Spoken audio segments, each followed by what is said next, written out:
Hello friends, स्वागत आहे तुमचं माझ्या चॅनलवरती. फ्रेंड्स, तुम्हाला जर व्हिडिओ आवडला तर व्हिडिओला लाईक करा, चॅनलला सबस्क्राईब करा आणि बेल आयकॉन दाबायला विसरू नका. अल्लड बायको. स्वप्नील आणि मितालीचं लग्न काही महिन्यांपूर्वी झालं होतं. मितालीचा स्वभाव म्हणजे अगदी अल्लड, खोडकर आणि थोडीशी फिल्मी. सकाळी उठल्या उठल्या ती गुड मॉर्निंग हबी म्हणत स्वप्नीलच्या गालावर चिव करत चिमटी काढायची, तर कधी अचानक आरशासमोर नाचायला लागायची. एके दिवशी सकाळी मिताली अचानक हातात पाण्याचा ग्लास घेऊन सांगा बघू, मी समजलो नाही. असं कुठे लिहिलं होतं लग्नाच्या अटींमध्ये की मी सकाळी उठून पोहे करायला पाहिजे? स्वप्नील हसत म्हणतो, म्हणजे आता नाश्ता बाहेरून मागवू का? मिताली म्हणते, हो, आणि त्यावर तू मला गुलाबाचं फूल दे, कारण मी आज पत्नी सन्मान दिवस साजरा करणार आहे. स्वप्नील हलकसा हसला, पण स्वप्नीलची आई मात्र हे सगळं बघून थोडीशी चिंतेत होती. तिच्या मते मिताली अजून संसार या शब्दाची जबाबदारी समजून घेत नव्हती. एका दिवशी आईनं स्वप्नीलला बाजूला घेतलं. आई म्हणते, बाळा, ही मिताली बघ, दिवसभर हसते खेळते, पण कधी घरकाम केलंय का तिने नीट? स्वप्नील म्हणतो, आई, ती अजून शिकते आणि ती जेवढी घरात आनंद घेऊन येते ना, तेवढा कोणी आणू शकत नाही. आई काहीच बोलली नाही, पण तिला काळजी वाटत राहिली. दिवस जात होते. एकदा आई आजारी पडली. मितालीनं ऑफिसच्या कामातून वेळ काढून घर सांभाळलं. आईचं औषध, स्वयंपाक आणि घर आवरलं. सगळं तीच करत होती, आणि तेही तिच्या खास अंदाजात, गाणं म्हणत, लाड करत. एका रात्री आईनं तिला विचारलं, मिताली, एवढं सगळं जमवलंच कुठून? मिताली हसत म्हणते, आई, मी थोडीशी अल्लड आहे, पण मनानं हलकी नाही. प्रेम दिलं की जबाबदारी आपोआप येते. त्या दिवशीपासून आईच्या मनात मितालीसाठीचं एक वेगळं स्थान तयार झालं. कधी कधी अल्लडपणा म्हणजे निष्काळजीपणा नसतो, तो असतो जिवंतपणाचा दुसरा चेहरा. आणि अशा अल्लड बायका घरात आनंदाचं सोनं पेरत असतात. आई आता मितालीकडे पूर्वीसारखी टीकाटिप्पणी करत नव्हती. उलट सकाळी उठल्यावर तीच म्हणायची, मिताली, तुझं ते आलंय ना, गुलाबी लिपस्टिक लावून गार मागर पोहे कर. मिताली गालात हसत पोहे करत असे, त्यावर गाणं म्हणत नाचत आईच्या हातावर पाणी ठेवायची. पण एक दिवस मात्र वेगळा वळण घेणारा ठरला. स्वप्नीलच्या ऑफिसमध्ये जबरदस्त प्रोजेक्ट फेल झाला आणि त्याच्या बॉसनं त्याला सांगितलं, तुला 15 दिवसात प्रगती नाही जर झाली तर तुझा रोल काढून टाकू. स्वप्नील पूर्णपणे तणावात आला. घरी येऊन तो शांत राहू लागला. ना मितालीशी गप्पा, ना रात्रीची चहा सुटकेची क्षण. मिताली काहीतरी बिनसल्याचं ओळखून गप्प राहिली. तिचा तो खोडकर अल्लड स्वभाव तिने थोडा बाजूला ठेवला. ती दररोज स्वप्नीलसाठी फळं ठेवायची, त्याचे कपडे नीट घालून द्यायची, पण मुख्य म्हणजे त्याला एकटं राहू द्यायची. एका रात्री स्वप्नील बाल्कनीत बसला होता. मिताली त्याच्या शेजारी थोडा वेळ शांत बसली आणि म्हणाली, तुला माहिती आहे, मी भिंतीवर शेंगदाणे फोडलेत. स्वप्नील चकित होऊन, काय? का? मिताली म्हणते, तू इतका गंभीर आहेस की मी काहीही बोलले ना तरी तुला अजून चिंता वाटते, म्हणून गंमत केली रे. पण आता सांग ना, काय झाले? स्वप्नील हसला, पहिल्यांदाच त्या आठवड्यात. आणि मग त्याने सगळं सांगितलं, ऑफिसमधली अडचण, टेन्शन. मितालीने त्याचा हात हातात घेतला आणि म्हणाली, स्वप्नील, तुझी अडचण ही माझी अडचण आहे. तू एकटा नाहीस, मी आहे ना. आपण दोघं मिळून तेही जिंकलं पाहिजे. स्वप्नीलच्या डोळ्यात पाणी आलं. त्याला मितालीचा अल्लडपणा आता हलका फुलका नव्हता वाटत. तो त्याच्या जगण्याचा एक आधार वाटू लागला होता. स्वप्नीलच्या मनात अंधारच अंधार होता, पण मितालीने मात्र ठरवलं होतं, माझा नवरा मी हरू देणार नाही. ती मनात एक गुप्त प्लॅन आखू लागली. मितालीचा गुप्त प्लॅन. मितालीने आधी स्वप्नीलच्या जुन्या प्रोजेक्ट्स, क्लायंटचे रिपोर्ट, वर्कशॉप नोट्स वाचायला सुरुवात केली. दिवसातून 2-3 तास ती त्याच्यासोबत सोप्या भाषेत विचार करत नोट्स काढत होती आणि स्वप्नीलला जाणवू न देता त्याचं मन उभारीत होती. एक दिवस ती म्हणाली, स्वप्नील, मी एक नवीन प्रेझेंटेशन बनवलं आहे. तुझ्या स्टाईलनं नाही तर मिताली स्टाईलनं. बघशील का? स्वप्नीलनं थोडी शंका घेतली, पण पाहिलं आणि आश्चर्यचकित झाला. त्याच्या मुद्द्यांना मितालीने सरळ, सुसंगत आणि ग्राहकाभिमुख भाषेत मांडलं होतं. त्यात थोडी विनोदाची फोडणी होती, थोडं क्रिएटिव्ह फ्लेवर. स्वप्नील हसून, हेच तर मी मीटिंगमध्ये दाखवलं तर बॉस थक्क होईल. मिताली म्हणते, तुला नोकरी ठेवायची आहे की फक्त टेन्शन ठेवायचे? सासूबाईंची सरप्राईज भूमिका इतक्यात आईनं मितालीला किचनमध्ये बोलवलं. आई, बघते मी तू हसरी वाटतेस, पण डोळे थकलेले दिसत आहेत. एवढं करत जाशील का? मिताली म्हणते, आई, स्वप्नीलचा विश्वास गमवायचा नाही मला. घर तर तो चालवत असेल तर ते घर आनंदाने ठेवायचं माझं काम आहे. त्या रात्री आईनं पहिल्यांदाच चहाचे कप स्वतः आणले. मिताली आणि स्वप्नीलला समोर ठेवून म्हणाली, मुली, तू अल्लड आहेस, पण तू घराचं खरं बोल आहेस. तुझा अल्लडपणा हा उधळलेला नव्हे, तो मनाचा सच्चेपणा आहे. मीटिंगचा दिवस येतो. स्वप्नील ऑफिसमध्ये मितालीच्या स्टाईलनं तयार केलेलं प्रेझेंटेशन दाखवतो. ते पाहून बॉस थक्क होतो. क्लायंट देखील खूप खुश होतात आणि 3 दिवसांनी मेल येतो, प्रमोशन कन्फर्म.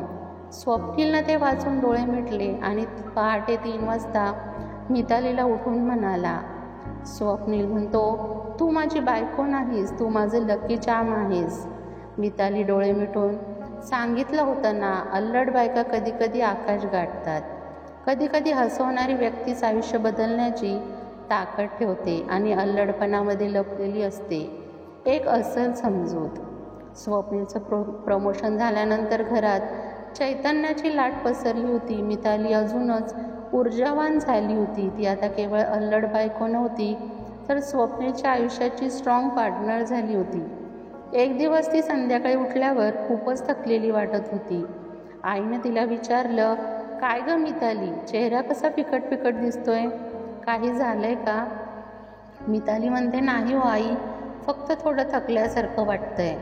स्वप्नीलने पण लक्ष दिलं. मिताली हल्ली रात्री लवकर झोपते, सकाळी उठून गरगरते आणि अचानक चव येईना म्हणून उपवास मोडते. आईला शंका आली. ती अलगद विचारते, आई हलक्या आवाजात, मुली, काही शुभ बातमी तर नाही ना?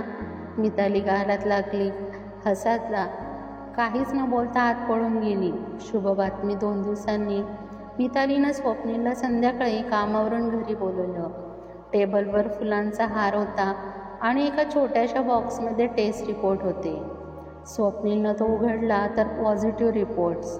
स्वप्नील क्षणभर काहीच न बोलता फक्त तिच्याकडे पाहत राहिला आणि मग स्वप्नील डोळे पाण्यात आणून, माझ्या अल्लड बायकोने आता आई व्हायचं ठरवलंय. मिताली हसत, मी अजूनही नाचेन, ओरडेन, तुला भांडूनच उठवेन, पण आता पोटात एक छोटं गुडघं चालणार. टीम लीड तयार होणार आहे. दोघंही जोरात हसले. सासूबाई आता फक्त सासू नव्हत्या, तर त्या आजी होणार होत्या. त्या मितालीच्या पाठीशी उभ्या राहिल्या. मितालीच्या प्रत्येक विचित्र गर्भधारणेच्या इच्छा, म्हणजे सांबारात बर्फ, साखरेवर मिरची पूड, सगळं त्यांनी सहन केलं आणि हसून घेतलं. एके दिवशी त्यांनी स्वतःहून मितालीला मिठी मारली आणि म्हणाल्या, मुली, तुझं अल्लडपण हेच या घराचं खरं सौंदर्य आहे. तुझा आवाज नाही आला की आता घर मोकळं मोकळं वाटतं. अल्लड बायका अडगळ नाही होत, त्या घराचं गारूड असतात. त्यांचं हास्य फक्त विनोद नसतं, ते आयुष्य जगण्याचं एक वेगळंच तत्त्वज्ञान असतं. 9 महिने उलटले. मितालीच्या चेहऱ्यावर थकवा होता, पण डोळ्यात मात्र उत्साह आणि मिश्किलपणाची चमक अजूनही होती. ती दररोज बाळाला पेटीवर गाणं म्हणायची, टिंब टिंब पावलांनी, ये ग माझ्या कवितांनी. स्वप्नील तिची काळजी घेत असे, पण कधी कधी त्या दोघात हास्य विनोद चालायचेच.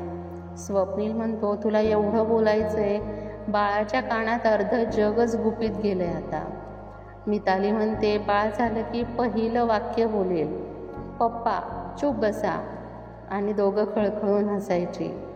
अखेर तो दिवस आला. हॉस्पिटलमध्ये तणाव होता, पण ऑपरेशन थिएटरच्या बाहेर उभा असलेला स्वप्नील डोळ्यातून पाणी पुसत होता. थोड्याच वेळात नर्स बाहेर आली, हातात छोटंसं गोबऱ्या गालाचं गोंडस बाळ. नर्स म्हणाली, congratulation, it's a girl. Swapnil हसला आणि थरथरत मितालीकडे गेला. मिताली थकलेली होती, पण चेहऱ्यावर समाधान होतं. मिताली हळू आवाजात म्हणते, हे बघ, बाळ आहे, पण आवाज माझ्यासारखाच येईल, तयार राहा. स्वप्नील डोळे मिटून, तुम्ही दोघी ना माझा जीव घ्याल, पण त्यासाठी मी तयार आहे. मिताली आई झाली आणि जबाबदारी वाढली. मिताली आता बाळासाठी रात्र जागत असे. अल्लड स्वभाव अजून होता, पण त्यात आता परिपक्वता आली होती. तिच्या आवाजात आता नुसतं खोडकर पण नव्हतं, तर आईपणाचा गोडवा पण होता. कधी बाळ झोपताना ती म्हणायची, झोप ग माझ्या पिंपळ पान ग, आई बरोबर उद्या नवा खेळ खेळायचा आहे. सासूबाई आश्चर्यचकित होत्या. त्या एक दिवस म्हणाल्या, मुली, तुझा अल्लड स्वभावातच शिस्त आणि प्रेम दडलेलं आहे. तुझा आई होणं म्हणजे बाळासाठी एक सुंदर संगीतातलं गाणंच आहे. एक दिवस मितालीच्या कॉलेजमधल्या मैत्रिणींचा ग्रुप मीटिंगला जमला. कोणी MBA केलं होतं, कोणी परदेशी गेलं होतं. एका मैत्रिणीने विचारलं, तू एवढी हुशार होतीस, आता फक्त घर आणि बाळ सांभाळतेस का? मिताली हसली आणि म्हणाली, हो, आता मी एका छोट्या कंपनीची CEO आहे, माझ्या लेकीच्या. हसण्याची, रडण्याची आणि भविष्यातल्या स्वप्नांची. आणि मी त्यात पूर्णपणे गुंतले, तेही आवडीनं. रात्री स्वप्नील, मिताली आणि बाळ तिघं बाल्कनीत बसले होते. स्वप्नील म्हणतो, कधी वाटलं नव्हतं की अल्लड मुलगी एक दिवस इतकी मजबूत आई होईल. मिताली हसत म्हणते, मी अजूनही अल्लड आहे रे, पण आता माझ्या खेळणं बदललंय. आता मी एका छोट्या परीसाठी जगते. अल्लड बायका कधी कधी जग बदलत नाही, पण कोणाचं तरी पूर्ण जग होतात. ती छोटी परी आता 2 वर्षांची झाली होती. बोलायला लागली होती, हसत होती, आईच्याच आवाजात चिमणीसारखं चिवचिवत होती. स्वप्नीलला आता बाबा आणि मितालीला ती आम्मा म्हणायची, कारण आई उच्चारायचं जमत नव्हतं. एक दिवस सकाळी चहा पिताना मिताली विचारात पडली. मिताली म्हणते, बाळ मोठं होतंय, आता मी पुन्हा काहीतरी करू शकते का रे? स्वप्नील म्हणतो, तुला करावंसं वाटतंय तर तू कर, पण स्वतःच्या आनंदासाठी, पैशासाठी नव्हे, ओळखीसाठी नव्हे, फक्त तू मिताली म्हणून. त्या संध्याकाळी मितालीने तिच्या जुन्या वया उघडल्या. तिने कॉलेजमध्ये लिहिलेल्या कविता, लहान गोष्टी, हास्यचित्र पाहिलं आणि एक कल्पना सुचली, बाळांसाठी कथा सांगणाऱ्या मम्मा. एक छोटं YouTube चॅनलला सुरुवात केली. घरच्या बेडरूममधून मोबाईलवर रेकॉर्ड करत. सुरुवातीला 5 व्ह्यूज, मग 50, मग 5000. आईच्या आवाजातली गोष्ट, त्यात अल्लडपणा, खेळकर शब्द आणि एक आईचा आपुलकीचा स्पर्श होता. लगेचच एक ब्रँडने तिला संपर्क करत, तुमच्या आवाजात आमचा ॲप प्रमोट कराल का? ती पहिली वेळ होती की तिने स्वतःच्या नावावर 15,000 रुपये कमावले. स्वप्नीलने तिला एक लिफाफा दिला आणि त्यात त्याचा एक चेक होता आणि एक चिठ्ठी. अल्लड बायको आता CEO झाली आहे, मला गर्व वाटतो. आई आता मितालीच्या व्हिडिओच्या कमेंट्स वाचायची. कमेंट होत्या, तुमचा आवाज भारी आहे, बाळ शांत झोपलं तुमची गोष्ट ऐकून, आईसारखं सांगितलं. आई म्हणाली, हे बघ, तू फक्त सून नाहीस, तू आता सगळ्यांचं मूल झोपवणारी माय झाली आहेस. रात्री मिताली बाळाला कुशीत घेऊन म्हणाली, एकेकाळी मी फक्त अल्लड होते, मग बायको झाले, मग आई झाले आणि आता मी पुन्हा मी होते. बाळ डोळे मिटून झोपी गेलं. स्वप्नील बाल्कनीतून दोघांकडे बघत होता. त्याच्या चेहऱ्यावर तेच जुने शब्द होते, माझी बायको अल्लड आहे, पण तिचं माझं खरं जग आहे. अल्लड बायको ही केवळ एका गोंधळ्या स्वभावाची गोष्ट नव्हे, ती एका अशा स्त्रीची आहे की जिनं तिच्या स्वभावाच्या निरागसतेतून आयुष्य फुलवलं, तेही घरासाठी, नवऱ्यासाठी, बाळासाठी आणि आता शेवटी स्वतःसाठी. एक संध्याकाळ होती. खिडकीतून मौसूद संध्याकाळचं ऊन घरात पसरलेलं. मिताली तिच्या लेकीला अंगावर झोपून तिच्या गालावर गोंजारत होती. स्वप्नील काम संपवून तिच्या शेजारी येऊन बसला. ती खिडकीतून आकाशाकडे पाहत म्हणाली, पूर्वी मला वाटायचं अल्लड असणं म्हणजे कमी शहाणपण, पण आता समजतंय निरागस असणं हेच सगळ्यात मोठं सामर्थ्य असतं. स्वप्नील तिचा हात हातात घेत म्हणाला, तुझं अल्लडपणास तर माझ्या आयुष्यात रंग भरत गेलं. तू हसलीस की घर फुलतं, तू रडलीस की सगळं थांबतं. तू आहेस म्हणूनच हे सगळं आहे. मिताली डोळे मिटते, तिच्या कुशीत झोपलेली लेक हळूच हात हलवते. त्या शांत रात्री त्या दोघांच्या मनात एकच भावना होती, हेच आयुष्य, हेच पूर्णपण. एक सुंदर संदेश.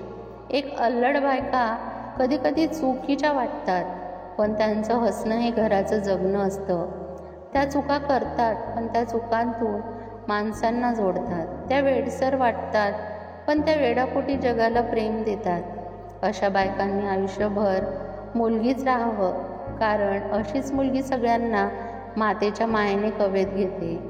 पण हृदयात कायमच जपलेली गोष्ट इथे संपते. पण मितालीसारख्या प्रत्येक अल्लड बायकोच्या रूपात ही गोष्ट जगभर कुठेतरी आजही चालू आहे. तुमचं मन कुठेही गेलं असेल तरी घरात एक हसरी, थोडीशी गोंधळलेली पण प्रेमळ अल्लड बायको असली की ते घर खरंच पूर्ण वाटतं. फ्रेंड्स, तुम्हाला जर व्हिडिओ आवडला असेल तर व्हिडिओला लाईक करा, चॅनलला सबस्क्राईब करा आणि बेल आयकॉन दाबायला विसरू नका. व्हिडिओ बघितल्याबद्दल धन्यवाद.